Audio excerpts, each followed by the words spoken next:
प्यारे व्यूअर्स, उम्मीद करती हूँ आप ठीक होंगे। आज हम आपके लिए एक नई टिप्स लेकर आए हैं जो कि बालों में अच्छा सा कलर लाने के लिए कौन कौन सी चीज इस्तेमाल करते हैं। हमने एक बड़े साइज का चुकंदर लिया, एक अदद हमने अंडा लिया और 1 टेबलस्पून हमने चाय की पत्ती और 1 टेबलस्पून हमने कॉफी,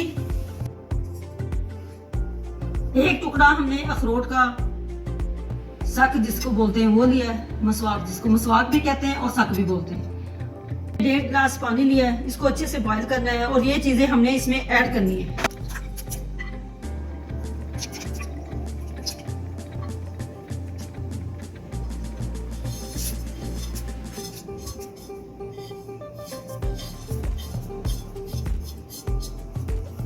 हमने इसको अच्छे से पकाना है हल्की फ्लेम पे, इतना पानी पक जाए कि आधा कप बाकी रह जाए इसमें से। हमने ये जो चीजें बॉईल की थी अच्छे से अर्क निकाल लिया है। हमने 1.5 गिलास पानी का लिया था, उसमें हमने चीजें ऐड करके अच्छे से इसको बॉईल कर लिया। 1.5 गिलास में से 1 कप पानी बच चुका है। अब वो हम इस मेहंदी में ऐड करते हैं।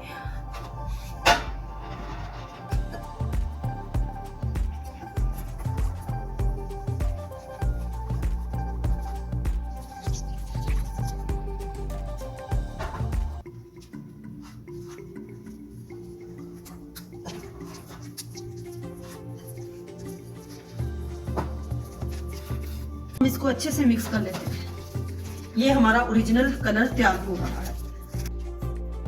मेहंदी को हमने अच्छे से मिक्स कर लिया है। अब हम इस लगाने से पहले इसमें देसी अंडे की जर्दी इसमें ऐड करेंगे। अभी हमने नहीं करनी, इसलिए कि जब हमने इसको यूज करना होगा उस वक्त हमने देसी अंडे की जर्दी को अलग से फेंट कर फिर हमने मेहंदी के अंदर ऐड करनी है ताकि बालों को पुरकशिश बना दे। हमारी वीडियो पसंद आए लाइक करना, सब्सक्राइब करना और बेल आइकन को प्रेस करना ताकि हमारी वीडियो बर वक्त आप तक पहुंचती रहे।